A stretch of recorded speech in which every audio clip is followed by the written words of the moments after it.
Okay, great. Hi, everybody. I am Tori Cushing with Annielytics, and today we have the magnanimous Annie Cushing here to answer all of your Annielytics, Google Analytics, any analytics questions. So if you have any of those, there are a few ways to ask them here in the app, in the Hangouts Live app. If you go up into this little dialogue, four dots kind of corner up in your viewing dialog box, there's an option for Showcase, which are these little tags, and there's an option for Q&A. And if you click on Q&A, you can ask questions, people can upvote them, and then they will get prioritized. But first, what we're going to do in the agenda is answer questions that have been submitted beforehand. So I'm going to pass it off to you, Miss Annie Cushing, and she's going to answer all of your fantabulous questions. Okay, thanks, Tori. So I am going to start off, as Tori mentioned, with questions that were submitted ahead of time. I am going to offer this on a monthly basis, given the demand for it. And also, if you want to tweet from this Hangout, please just use the hashtag GA Hangout. So just GA Hangout, one word, obviously, or it won't be a hashtag. Okay, so let's just jump right in. Also, if you have any questions, I think Tori mentioned this, but you can submit them via the Q&A. I think we'll also be monitoring what is it? What's the other one? The chat. So we'll try to cover all of our bases. I am going to share my screen.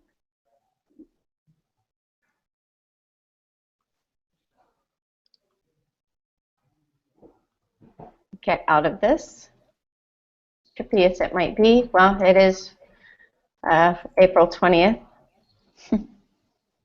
I can promise you I am not high. Okay, so the first question that was submitted was, do I have a favorite or a preferred way of dealing with referral spam? Yes, I absolutely do. I am going to be using my Google Analytics account live. I know it's a little left of center doing that, but I don't care what you see from my account. And I just feel like it's the best way to be able to demonstrate some of these things. So a couple things with filtering out referral spam. One is with Universal, Google introduced this new setting, and I'm getting a little bit of an echo, so Tori and Destiny, if you could both be muted. So with the Universal, Google introduced this new setting, which is really fantastic. But they've made, in my opinion, one big mistake in that they didn't make it a default setting. So if you go to Admin and then choose your view and View Settings, and you scroll down here, you'll see this bot filtering item here, exclude all hits from known bots and spiders. So I don't know if it was beer o'clock when this setting was generated, but for some reason it's not selected by default. So you need to go in there and select it. I think that this is a mistake because I can't imagine anyone saying, oh my gosh, Google, where did all of my bot and spider traffic go? So I think it was probably more of an oversight. That alone, though, isn't sufficient for filtering out bot and spiders. So one thing I do and recommend is creating a hostname filter. So if you go into your hostname report, which you get to by going Audience, Technology, Network, and then you change the primary dimension. So I'll probably mention primary dimension quite a few times in this Hangout and in future Hangouts. That's how you set it right here, primary dimension. If you choose secondary dimension, it's going to add another column next to your primary dimension. So we'll want to change the primary dimension to hostname. Now, you'll notice in mine, I'm only getting www.annielytics.com and some Google Weblight, which I don't care about that. But if I go back to 2015, before I put this filter in place, you'll see all kinds of junk in my hostname trunk. In fact, we have an additional 15 rows. And a lot of this, for webmasters.org, classic spam, a lot of this, anything that ends in .ru is most likely going to be spam. That's a Russian site. So lots and lots and lots of spam. And here's where you find out if you have spam. So what I recommend doing is creating an include filter for your host name. So you'll want to go through your host name report and say, okay, which ones of these host names are legit ours? And identify those, and then you're going to want to create a filter. So you're going to go into filters. This is what mine looks like. You're going to choose custom, include, and from the filter field, you're going to choose host name, and you can just start typing it in, and it comes up. And then here is where you're going to put your filter pattern. So you'll need to use a little bit of regex for this. It's short for regular expressions. And if you're not familiar with regex, I wrote a really, really simplified guide on how to use it. If you just search for Annie Cushing regex, you'll find it. I really simplified it. I mean, I used even like the mnemonic devices that were helpful to me when I was first learning regex. I also only talk about regex that you can actually use in Google Analytics and give you tips for how to test your regex. So sometimes you'll hear developers say, oh, you can use this regex tester or this regex tester. I just recommend, if you're using regex for Google Analytics, open up the report that you're trying to create a filter for and test your regex there. Every report in Google Analytics has a line item report in here, and you always have the option of matches regex. So if I'm trying to write the regex for my hostname report, I just start typing it in here.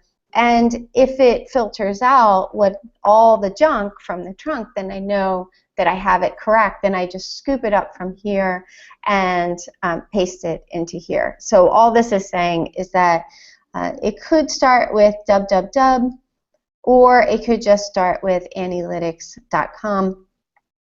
And then here's where you can verify this filter. It will let you know how many sessions it would capture in the past 7 days. Okay, so that's how I recommend dealing with spam. Just kill it with fire.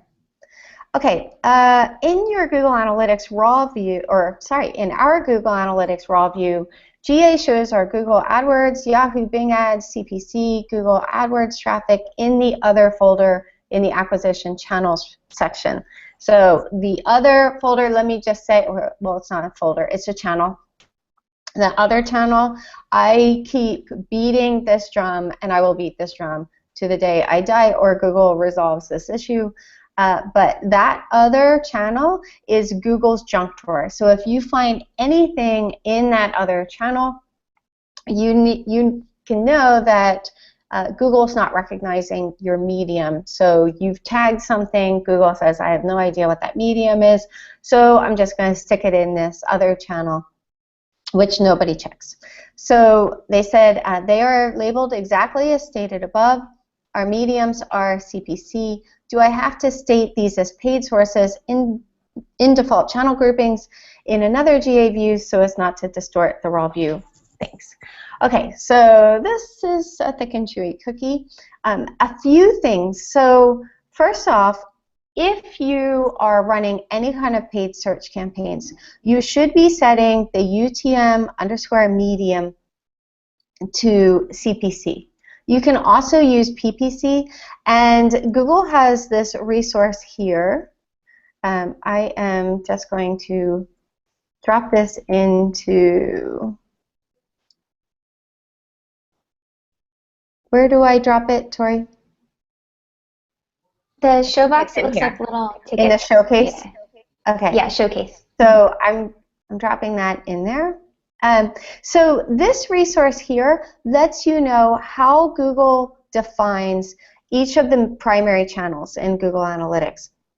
So if we go down to paid search, it's letting us know that as long as the medium matches CPC, PPC, or paid search as one word, and the ad distribution network doesn't match content. So if it matches content, then it's filtered into display, which is down here. So basically, it's letting us know as long as you use CPC, PPC, or paid search, it will be routed into the paid search channel by default. It used to be up until a couple weeks ago, so I just complained about this at a conference.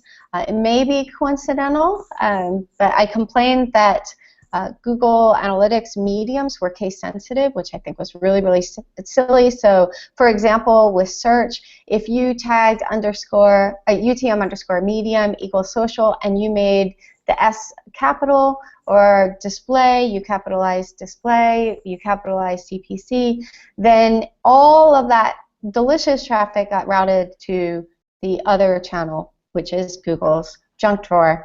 And I just noticed, I ran some tests.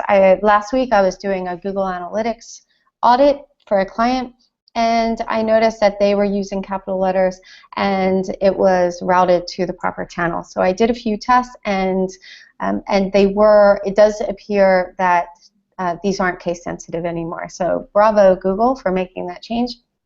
But you just have to be careful. So if you use something else, like I don't know what else you'd want to use as the medium, then you can do that, but you have to go into Google Analytics and you have to redefine the default channel grouping.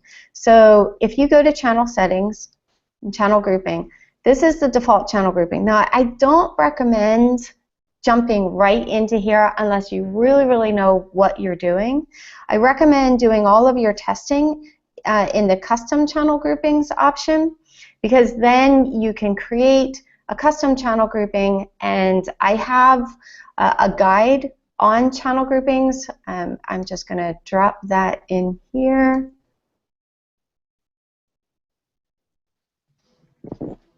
And let's see, there we go. So it's a really comprehensive guide on channel groupings, which I recommend going into your custom channel groupings, doing all of your playing around in there. When you get everything just as you want it, then go into your default channel grouping, because something to understand with the default channel grouping is this is the real deal here. So anything you change in the default channel grouping is going to be accessible to everyone who has access to that Google Analytics account. Whereas in the custom channel groupings, that's only accessible to you unless you share it. So unless you go into here and you choose share, you grab this link and you send it to someone, then they'll be able to access your custom channel grouping. Another thing is any changes that you make to the default channel grouping is only going to be accessible from the date that you made it, that change, and moving forward. So these changes aren't applied to historical data at all, whereas if you create a custom channel grouping, you can actually apply this to your historical data. So if you've been mistagging things and you create a custom channel grouping, then you can look and see, well, how much credit has been robbed from our social channel if you're one of any number of top publishers who are completely borking their campaign tagging. Excuse me. Speaking of campaign tagging and default channel groupings are absolutely kissing cousins. So I highly recommend that you read both of these guides. They're both very comprehensive, but they really take you by the hand and walk you step by step through the issues of campaign tagging. And then once you have that down, then how to create some custom channels. So without further ado, the way that, like, let's say you wanted to use, I actually have mine separated out into generic paid search and branded paid search, If you want to do that, you go into Manage Brand Terms and let Google know what your brand terms are, and it just separates out your AdWords into your generic and your branded keywords. That's a good idea to do if you're doing a lot with Google AdWords, because typically your branded keywords perform better than your generic. So it's good to kind of segment those out. Having said that, if I wanted to adjust these, and I'm just going to go into my paid search channel, so I'll pretend that I don't have these others and I only have paid search. What we would do here is, this is just saying the system defined channel matches paid search. So the system defined channel is just these rules here. So media matches regex, CPC, PPC, paid search, and the address distribution network does not match content. So you don't have to specify that. But if I wanted to add something else, like let's say I used a custom medium and I had set it up like this, like mysite.com, my page, and I said UTM_medium equals paid search. That plus sign is going to translate into a space in Google Analytics. So then I could come in here and say medium, and I always use matches regex because it just makes it so it's not case sensitive. And I could say paid search.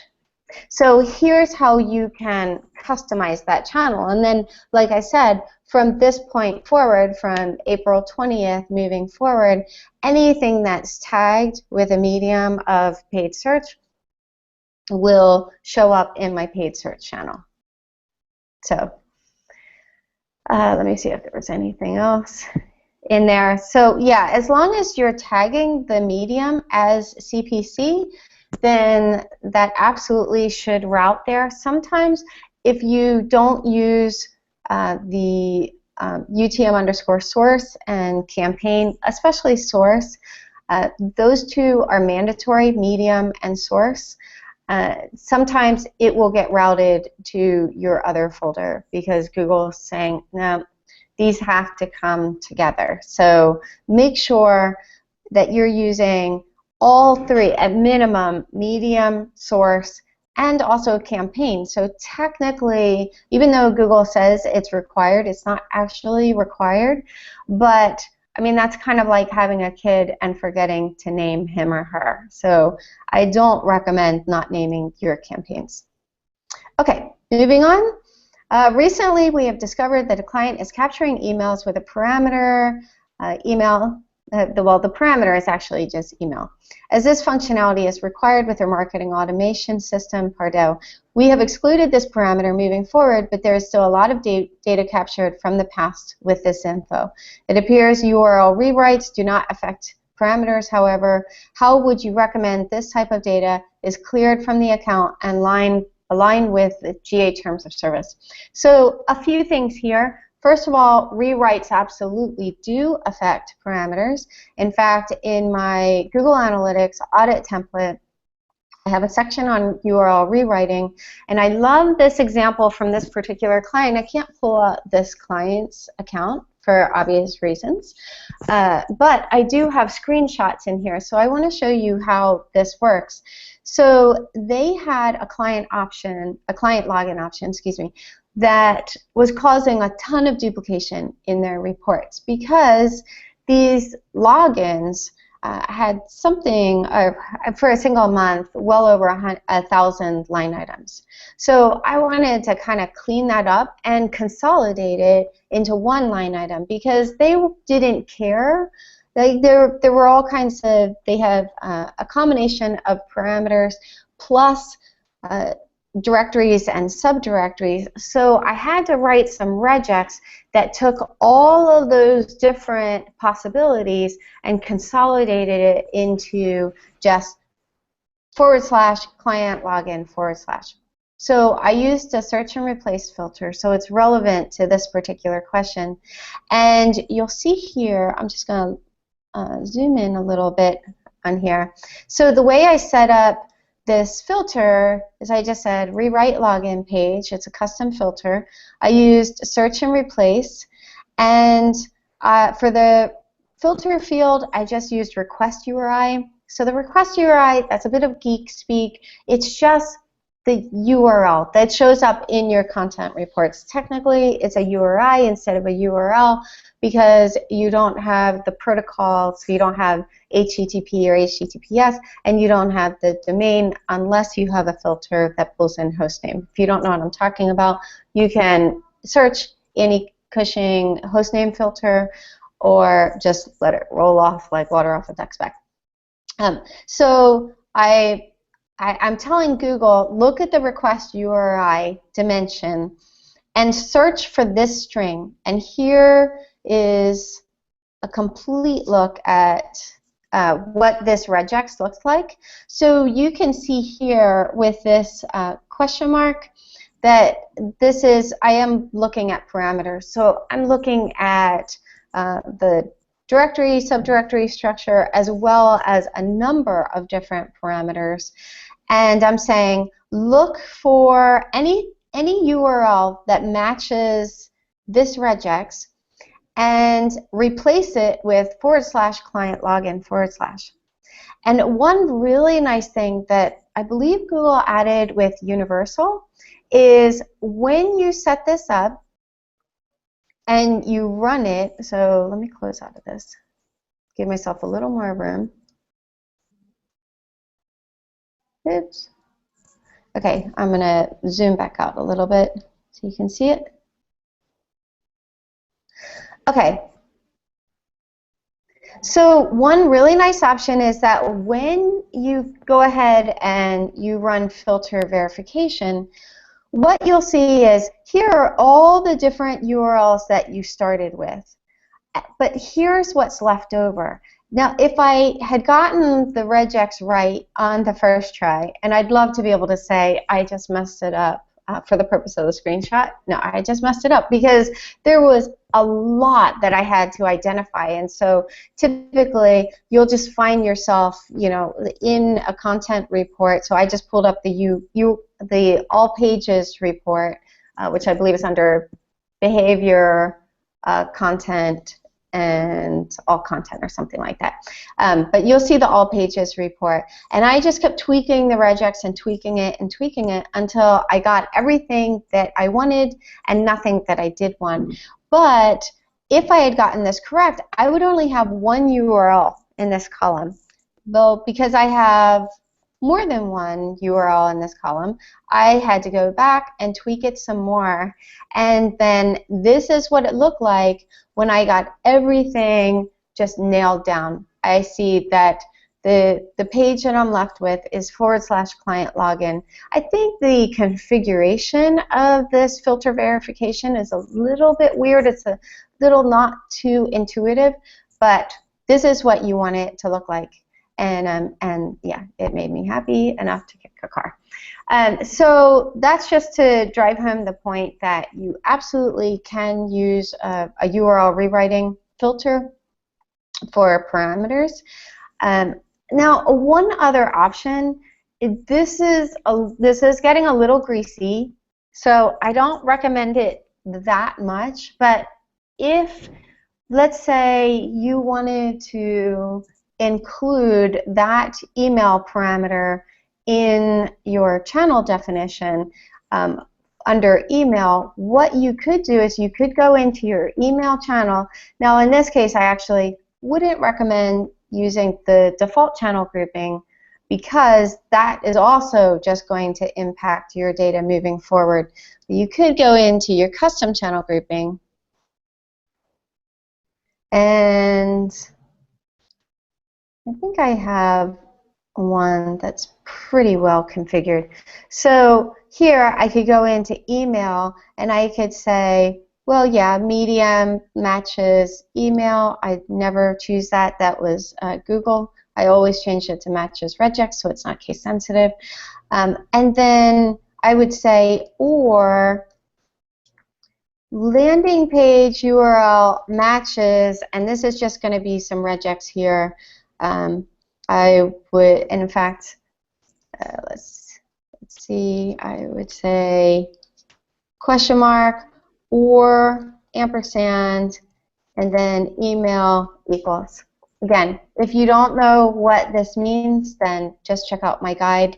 I explain exactly what it means. So now, the caution with this, with using a landing page or even a page criteria, that doesn't even give you a page criteria here, is that I could access this URL via email, but then I could take that URL and share it on Twitter or Facebook, and other people are going to access this URL that says with this email parameter. So this is, you know, it's a little bit of a gray area.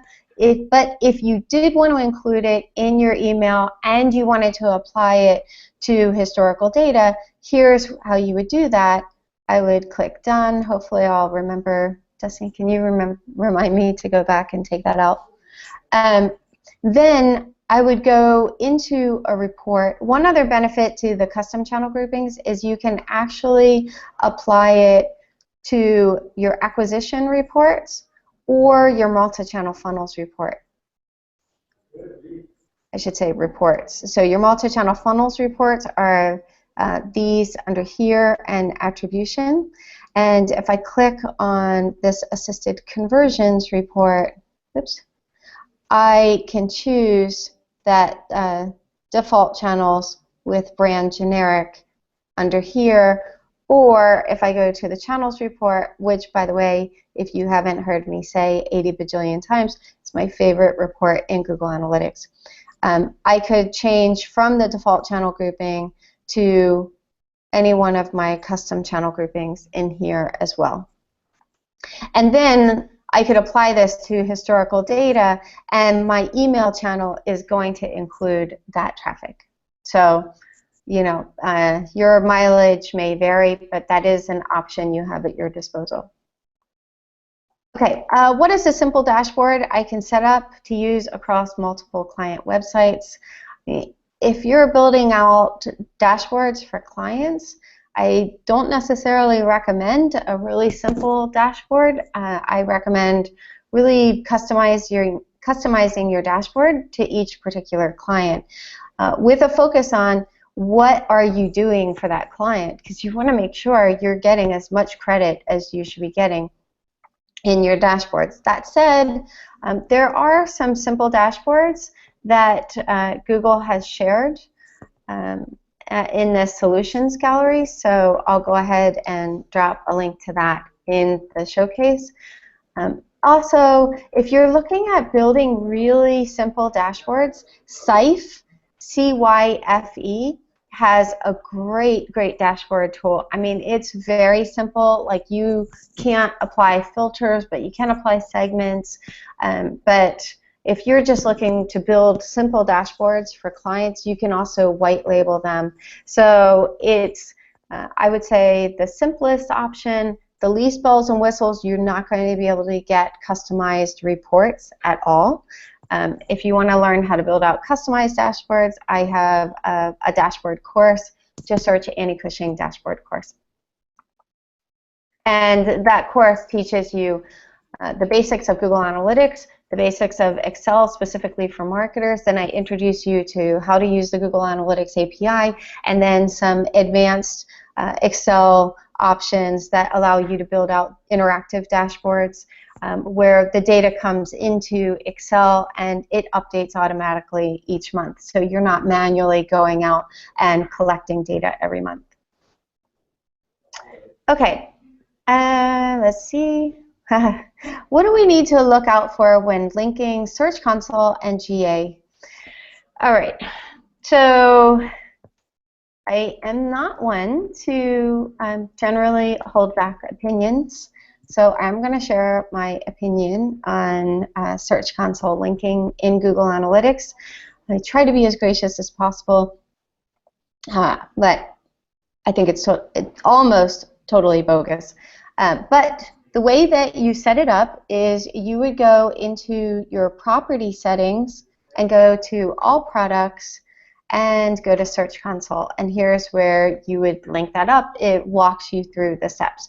Now, my gripe with Search Console is if you actually look at a Search Console report, in fact, specifically the Search Analytics report, and if you're not familiar with that report, Google just really kind of put that report on roids probably, I don't know, maybe 9 months ago or something. I was one of the alpha testers for it, and I created a video walkthrough of the new Search Analytics report. So if you just search Annie Cushing, Search Analytics, in fact, I'll pull it up. Annie Cushing, Search Analytics report, hopefully it comes up. Okay. So I did a video walkthrough, and I am extremely impressed with this report. Google came a long way from what we had before, which was the search queries report and the top pages. And no one even knew that there was a top pages tab there.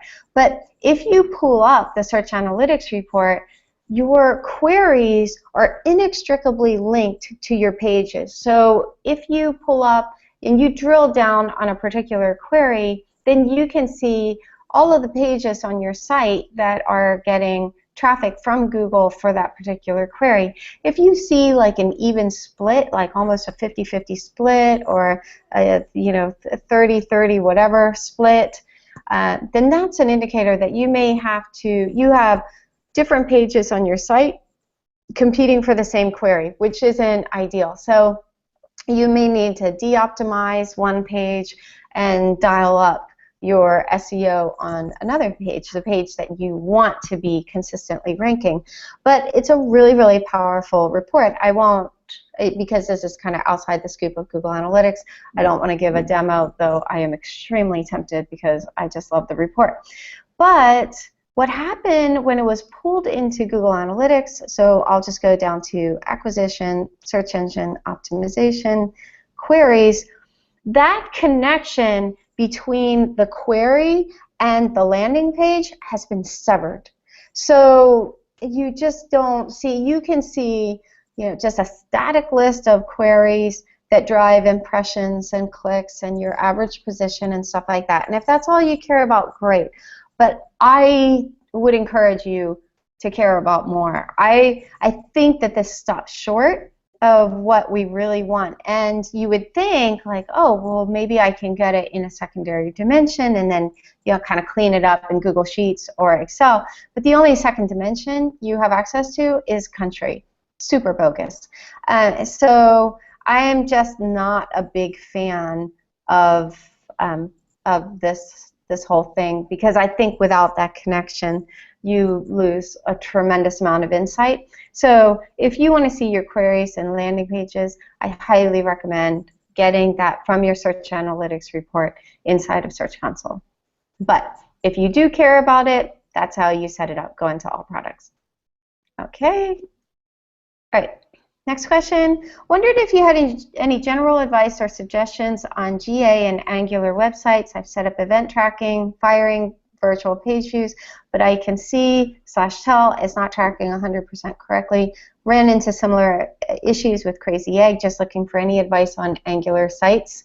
I came across a post because this gets really, really, really dicey. So it's not a simple explanation, and Google doesn't really provide an out-of-box solution to handle Angular JS sites and apps. So what I recommend is this article here seemed to address it the best. So I recommend both checking this out and the comments, because there were some interesting comments with other alternatives at the bottom of the article. Hey, Mom? Yes. So when you share links on Showcase, and this was my bad, but you need to click that show item little checkbox right there, and then it'll start popping up. Oh, I forgot to mention that before. Totally my bad, but we had a question about that. Okay, so can you go in and are they all showing now? Now that that's selected, or no? Actually, if you scroll up, then you can show items on the other ones that you've put in. Ah, okay. Yeah, that was totally my bad. I forgot to mention it. No problem. This is our maiden voyage. Cool. Thank you Okay. for pointing that out, Andrew. Yeah, thanks, Andrew. Okay, so are they all showing now? Whoa, this really looks like we're celebrating April 20th here. Okay. Yeah, they're showing for me. Okay. All right, and is the Jason Watmore link in there? Did I just share that? Yes. Yeah. Okay, awesome. All right, my girls keep me organized. Okay, what do we need to look out for when linking Search Console and GA? Oh wait, I already answered that one. Can I block some foreign countries? It is increasing my bounce rate. So yes, you can create views for the country or countries you care most about. I wouldn't recommend blocking out countries from your main view. So I would definitely recommend spawning off new views, and I'll show you how to do that. So what you'll be doing here is going into your view settings or your view and filters. You're going to create a new filter, and I'll just, well, first let's see what countries I have reporting. So I'm going to go down here to geo location. If I scroll down, you can see the different countries. This is also useful to check to see how countries are spelled. So if you put in US or UK, then Google isn't going to be able to filter that out. And for some reason, with this regex, with this particular field that's sensitive to regex, you don't get the autocomplete. So you really kind of have to be careful. So I'll go ahead and exclude France. I'll be there in a few weeks, so they can get me back for that. So I'll just decide France is really jacking up my bounce rates. So I'm going to choose custom, go to exclude, and for the field, oops, I have to click inside. I'm going to choose country. And then here, I'm just going to put in France. Don't ever, well, I guess I shouldn't ever say ever. I've yet to find a good reason to make any of these case sensitive. I'm a big fan of dummy proofing. So then we can go in here and verify this filter. And it'll let me know how many sessions and page views, screen views, and country I'll be filtering out. Okay. Now, if you wanted to exclude more than one country, if I also wanted to exclude the United Kingdom, oops, then I would just put in this pipe character here, which just means or. It's the simplest regex character. And I would just start adding them in. So if I also wanted to be rude to India, I could add India in there. And then I would obviously just want to update this. So, and then one thing that's very, very, very important, if you are not creating a new view, is you want to make sure, if anytime you add a filter to a current view, you want to make sure that the current date is selected, because if it's not, you're not going to be able to add an annotation for today.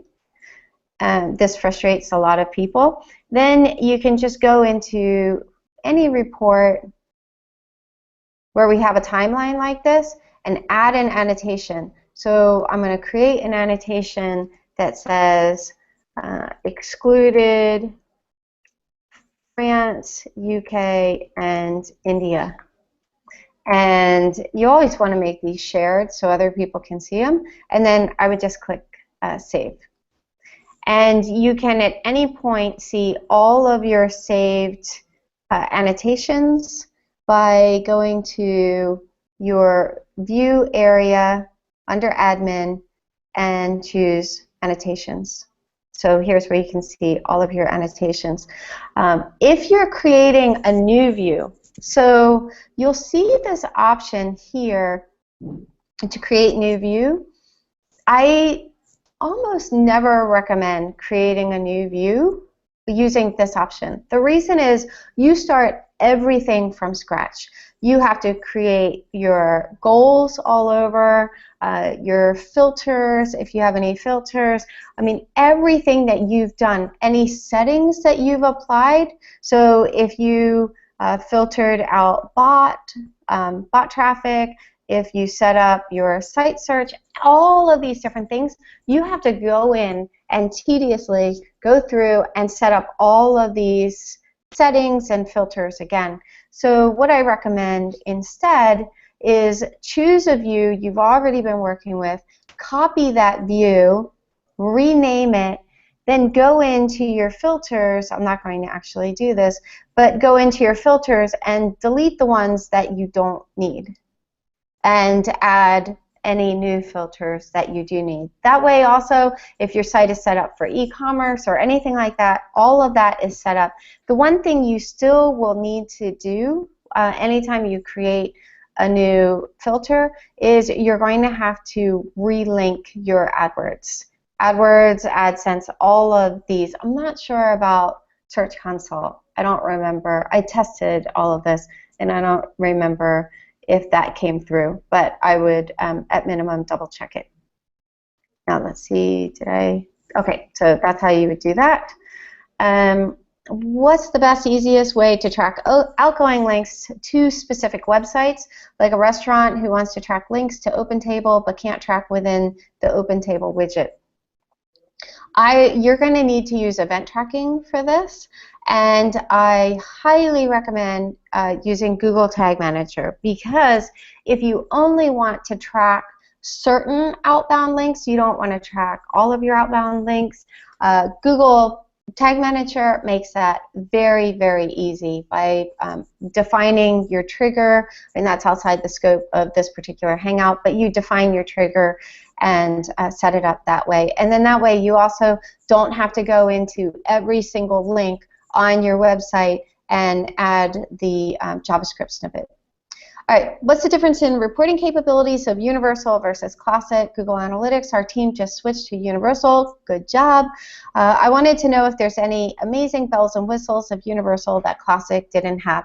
My particular favorites are referral exclusions. Cross-domain tracking is infinitely easier to set up in Universal than Classic.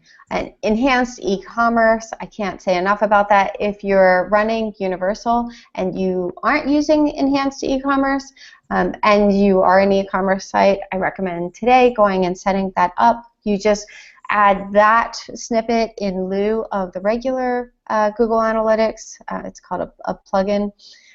You just switch those out. Custom dimensions are also brought into the interface, which makes them a little easier to set up. It's just one less thing that you have to ask your developer to do. And another new option that Universal has, that Classic doesn't have, is calculated metrics, which are super, super awesome. Also, the measurement protocol, so if you have a kiosk or anything that's kind of offline, you know, I've seen people hook up Google Analytics using the measurement protocol to their refrigerator, to the door of their store, just basically anything that can send data to Google Analytics, you can use the measurement protocol for. So there are quite a few other things, but those are my personal favorites. The biggest flaws, lackings, or fails in Google Analytics? I love that that question was asked. I am actually pulling together a blog post where I've been keeping all these notes in Evernote, my wish list for Google Analytics. So I hope to get that published in the next few weeks. I'm actually working on a new template. Right now I have a site audit template, a Google Analytics audit template, and I'm working on my third one. This will hopefully be my last. These things are killing me, taking away years of my life. But when I get that out, then I plan to publish this blog post because there are quite a few things. Okay, how to split traffic between organic and PPC in organic sections. Well, first off, you should never have PPC in your organic section. However, this issue does happen. I worked with one particular account manager who was managing a very large client, and the client was getting really frustrated because their organic traffic was following kind of this undulating pattern. In any given month, it would go up, drop back down, go up, drop back down. And they were close to firing this agency, and someone asked me to look at their analytics to see if there was anything off, and I found out that they had turned off auto tagging in Google AdWords. By the way, there are very few very good reasons for turning off auto tagging. But if you do, that means you have to tag manually. So someone flipped that switch off, but they weren't tagging automatically. They weren't tagging using campaign parameters. And so most of their PPC traffic was showing up in their organic search. I did a test to identify that. I filtered that traffic out, and then you saw over the period of the previous year, with a few little hiccups here and there, their organic traffic had been moving up and to the right. So that account manager was on the brink of tears because he had been trying all of these different things to try to figure out how to get their organic traffic to consistently move up and to the right. So here's the test that I recommend running to make sure that you don't have PPC traffic showing up in your organic reports. So the first thing you're going to want to do is get to your organic landing pages. Now, Google's directions on how to get there is to go to campaigns, organic keywords. Don't even know why that is still a standard report because we basically have none. But then you could change your landing page.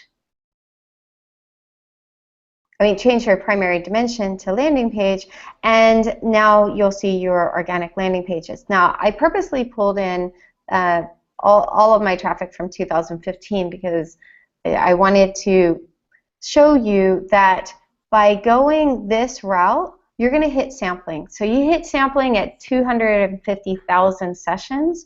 Once you see this and you move this all the way to the right, you're going to increase that to 500,000 sessions. And in my case, because it was using 58% of my traffic, when I doubled that, I was able to eradicate sampling altogether. But larger sites, especially sites that are hitting sampling in a single month, this report is pretty useless. However, and I just hope that by talking about this, Google doesn't take this away, there's a little hack that will get you to your organic landing pages report without any sampling. And the way to do that is go to Acquisition, All Traffic Channels, my favorite, and then go to change your primary dimension to landing page. And notice now I don't have any sampling. Even if I went back, excuse me, an additional year, I'm not going to get sampling. So that's just a little extra free thing. So to see if your organic landing pages have PPC traffic reporting in them, you would just open up this filter, change this to match as regex. I don't know why they added a P in there. No one calls it regex that I'm aware of. So you're certainly not going to get any girls using that. No, I'm kidding, I'm kidding. But just take this regex here and drop it in. And this is just regex that I came up with. Well, I actually need to tighten it up a little bit. So I have probably PPC and CPC actually in my reports. I'm assuming that's why. Not really sure why this is pulling up. But anyway, but drop this in. I'm going to drop this into the showcase. And this should help you identify if you have PPC traffic reporting in organic. Another thing that you can do is just go in here and chat because it won't show up in the showcase. It's not a website URL. oh, okay. So let me drop that in the chat. Thanks, Destiny. Where is the chat? Oh, this one. Okay, so I'm going to drop that in the chat.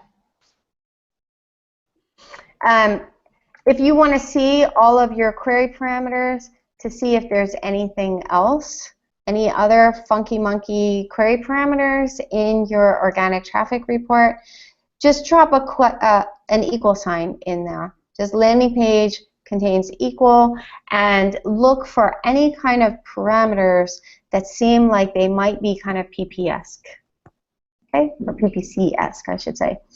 All right, when using Annie's audit checklist workbook, what are the top 3 tabs a new SEO should focus on? This is a little bit out of scope, but I do have this audit checklist. I should warn you, I haven't updated this in several years. I'm going to drop this in the showcase in case you're not familiar with it. I also have a Google doc for hundreds of tools for marketing, for marketers. But the top ones that I recommend would be the index, accessibility, and architecture tabs. So definitely start with those and then work your way down. Okay. Is there a way to find users or unique visitors by channel? So yeah, just an FYI, if you're used to calling users unique visitors, that's old terminology. You'll also hear people refer to them as uniques. I actually don't believe in unique visitors or users.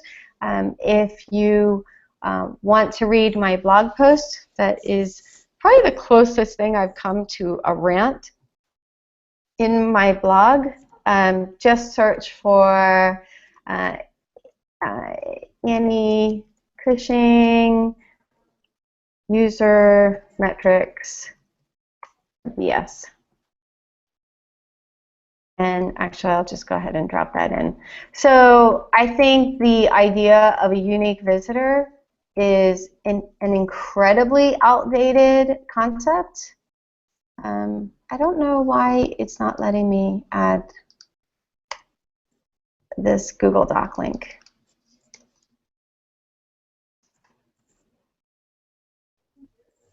Okay, so for some... What? Try putting it in the chat. I think it'll take anything. Yeah. Chat's not picky. It's like a honey badger. Okay, and here is the link to the audit checklist. So yeah, caveat about that, I haven't updated it in several years. It is a free audit checklist. If you want an updated version, I took this checklist, pimped it out even more, and made it a template with all kinds of boilerplate text for each of the sections and stuff. So it's basically plug and play, walks you through the steps of doing a site audit or a Google Analytics audit. Just search for Annie Cushing site audit template or Google Annie Cushing Google Analytics audit template. So yeah, so that's what I recommend with those. Let me get back to the next question. I forget what it is. Okay, so yeah, I don't believe in unique visitors because if I visit your site, via my Mac laptop here, and then I come back via my iPhone, I come back a third time via my iPad, I am now 3 unique visitors on your site. If I even just use different instances of Chrome, which I use multiple instances of Chrome, I have a blog post, a video tutorial on how to use different instances of Chrome. Oh, did someone turn off their mute? 3 unique visitors. So I'm getting feedback. Okay. Oh, okay. And so, so what was I saying? Okay, so yeah, so I don't believe in unique visitors. Even if I use a different instance of Chrome, or if I use a different browser. So I'm on the same laptop, but I use Safari or Firefox or IE. I'm now like, no, I'm not even tripolar. I'm like whatever, sextupolar, whatever. So I just think it's an extremely outdated concept, but people still like to use it. And so here's how you would do that using a custom report. You would go into customization and click New Custom Report. I'm going to say users by channels. And for my dimension, I'm going to choose default channel grouping. And here, I'm going to use users, and let's just say revenue and goal completions. And then, of course, anything else that you want to add in there. You could also filter by a particular channel grouping, so filter by organic only or PPC only or whatever. But just to answer the question, if I click Save,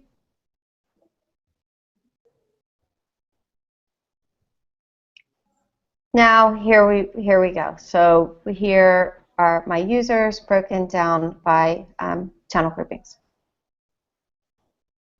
Okay.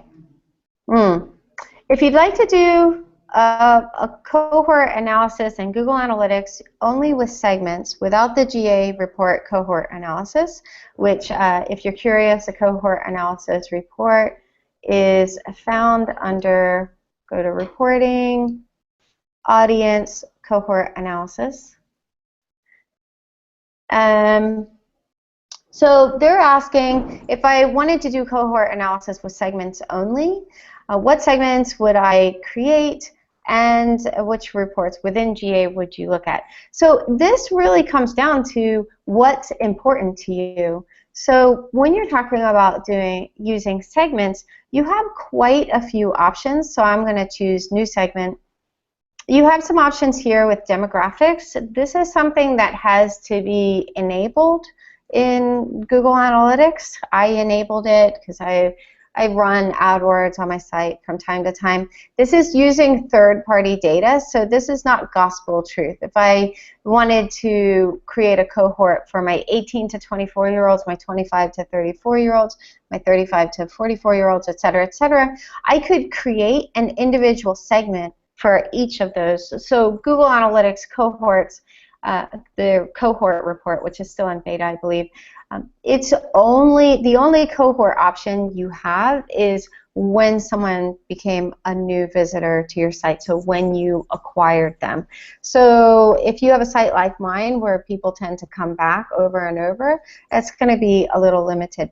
But if I wanted to create a segment for 18 to 24-year-olds, this is where I would do that, and I would click Save. I can do this with female, male.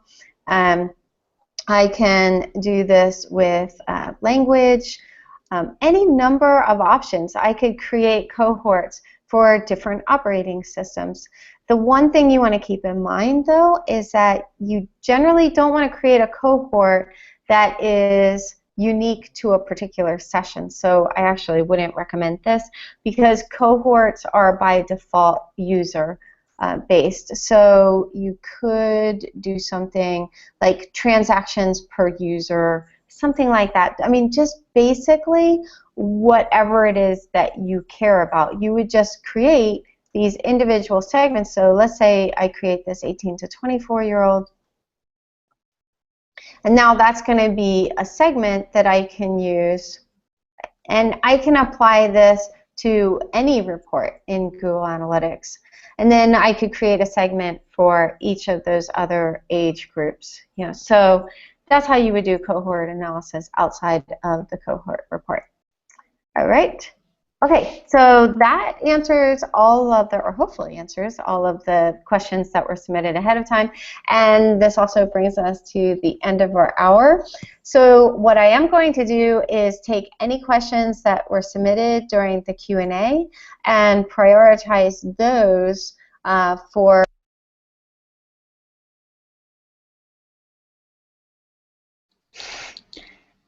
Ben. I think Ben accidentally muted you for a second. How was he able to do that? I don't know. yeah. Yeah, now you're not muted. All right. Kick him out. That's it, Ben. You're out of here. He's DMing me. I'm getting an echo. I'm almost afraid to ask which Ben. Ben Cook. What? Ben Cook is in. Of course it was Ben Cook. All right. He leaves. Sorry, I have absolute power. That's hilarious. Okay, so yeah, so what I was saying is that brings us to the end of the hour.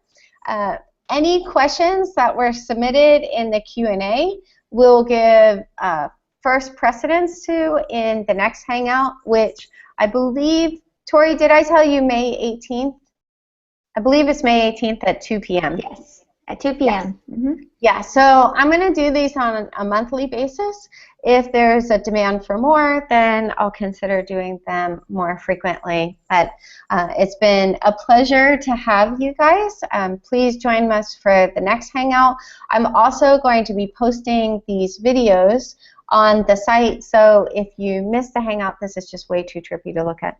If you missed the Hangout, unfortunately, you can check out the video at your convenience. So, awesome, guys. Thank you for joining us. Great, awesome. All right. Until next month. 420.